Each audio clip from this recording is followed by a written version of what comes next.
Sayr va sayohatning foydalari. Birinchidan, immunitet mustahkamlanadi.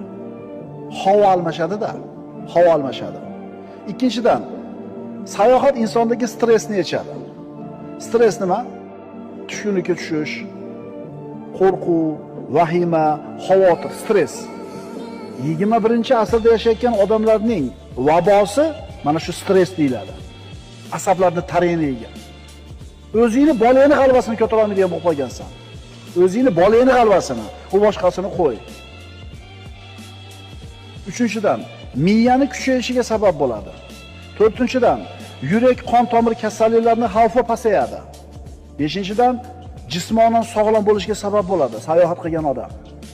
Oltinchidan, fikrlash doirasi kengayadi.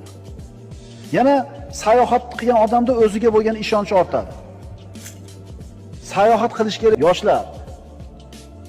Sayohat insonni pishiradi. Sayr va sayohatning foydalari. Birinchidan, immunitet mustahkamlanadi. Havo almashadi-da, havo almashadi. Ikkinchidan, sayohat insondagi stressni yechadi. Stress nima? Tushkunlikka tushish, qo'rquv, vahima, xavotir, stress.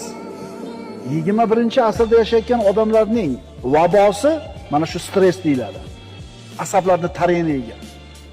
O'zingni bolangni g'alvasini ko'tara olmaydigan bo'lib qolgansan. O'zingni bolangni g'alvasini, u boshqasini qo'y. Uchinchidan, miyani kuchayishiga sabab bo'ladi. To'rtinchidan, yurak qon tomir kasalliklarining xavfi pasayadi.